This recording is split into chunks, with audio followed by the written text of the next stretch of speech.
आइए हम लोग भक्ति सत्संग चैनल द्वारा भक्ति का मार्ग प्राप्ति का साधन क्या है, इस विषय में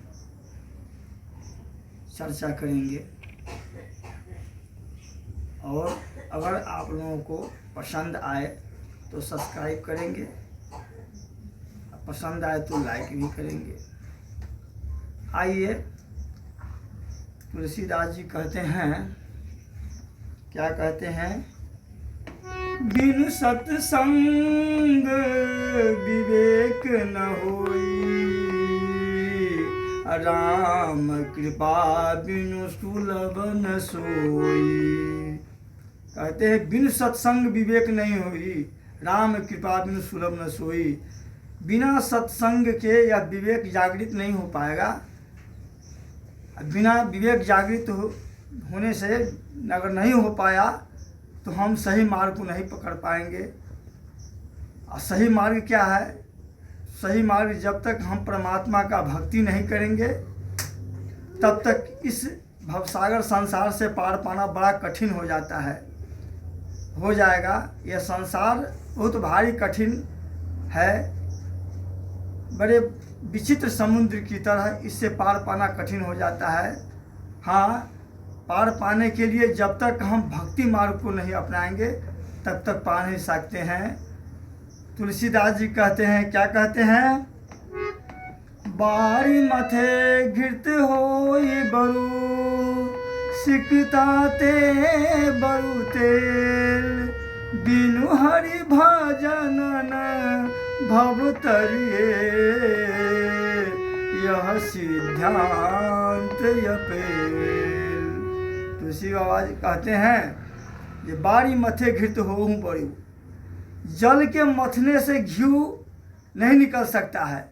ऐसा संभव हो सकता है क्या? लेकिन तुलसी बाबा कहते हैं कि हाँ, हो सकता है, कहीं हो भी जाए।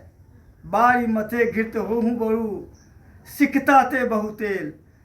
और बालू के मथने से क्या तेल निकल सकता है? ऐसा संभव हो सकता है। लेकिन तुलसी बाबा कहते हैं कहीं हो भी जाए, ये संभव हो भी सकता है। लेकिन बिनु हरि भजन न भव तरिए, यह सिद्धांत अपेल।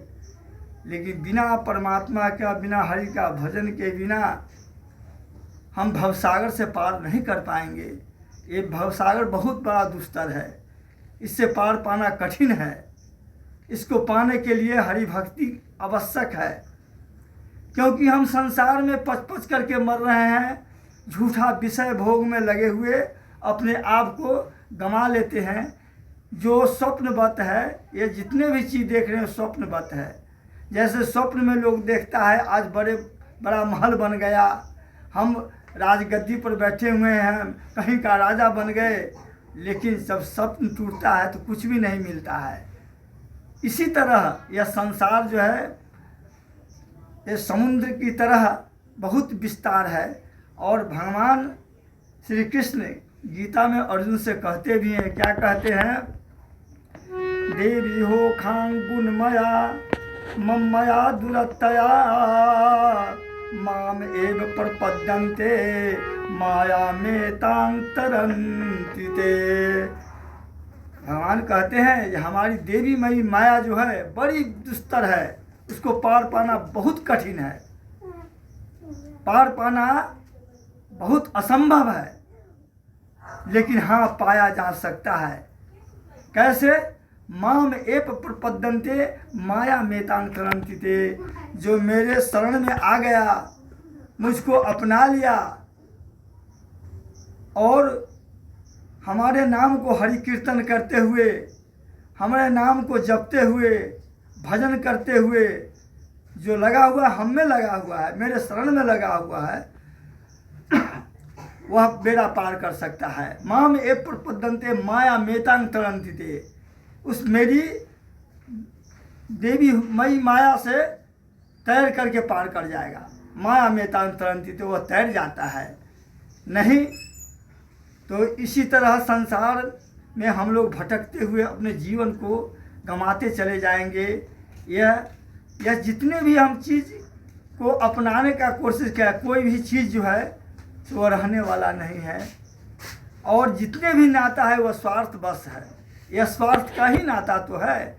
एक दूसरे को बिछड़ने वाले हैं हम। आज न तो कल हम बिछड़ जाएंगे। पहले तो हमारे संबंधी जितने हैं एक एक दूसरे को छोड़ते हुए बिछड़ते चले जाएंगे और बिछड़ जाना ही एक दिन है। तो फिर क्यों इससे मोह करके क्या मिलेगा? मोह हाँ है, सतोगुणी रूप से हम सब में परमात्मा को जानकर, तुलसीदास जी कहते भी हैं, ईश्वर अंश जीव अविनाशी, चेतन अमल सहज सुख राशि। ईश्वर का अंश हम सब में, वही ईश्वर का अंश है। चेतन अमल सहज सुख राशि, चेतन भी है इसमें और समझने का कला भी है। चेतन अमल सहज सुख, अब माने सुख का राशि है। यह मनुष्य शरीर सुख का राशि है और इससे हम सुख प्राप्त कर सकते हैं और दुख भी प्राप्त कर सकते हैं। लेकिन संसारी भोग वस्तु को हम सुख मानकर उसको संग्रह करने में जो समय बिता रहे हैं, क्या वह सुख देगा? नहीं नहीं। आप उसको प्राप्ति के लिए बहुत से दुख भोगना पड़ता है। कहीं प्राप्ति हो जाए तो क्या सुख मिल सकता है? ऐसा आप सोचते हैं? क्या सुख मिलता है? सुख नहीं मिलेगा, ना आनंद मिलेगा। और हम अशांति में जीवन को बिताते हुए अपने आप अनेक योनियों में भ्रमण करना पड़ेगा। इसलिए हरि भक्ति सबसे बड़ी उत्तम है। और हरि भक्ति जब तक हम नहीं करेंगे, भगवान नाम का कीर्तन गुणगान नहीं करेंगे, उनका समर्पण नहीं करेंगे, अपने आप को पच पच कर मरते हुए और संसार को छोड़ के चले जाना है और बड़े भारी कष्ट को भोगना पड़ेगा। इसलिए हम लोग सत्संग अवश्य करें, भजन अवश्य करें, भगवान का शरणागत अवश्य बने, तब आपका बेड़ा पार हो जाएगा संसार से। और संसार का बेड़ा पार करने का मार्ग भक्ति है। चलिए हम लोग मिल करके भगवान का भक्ति करें और जीवन को सफल बनाएं।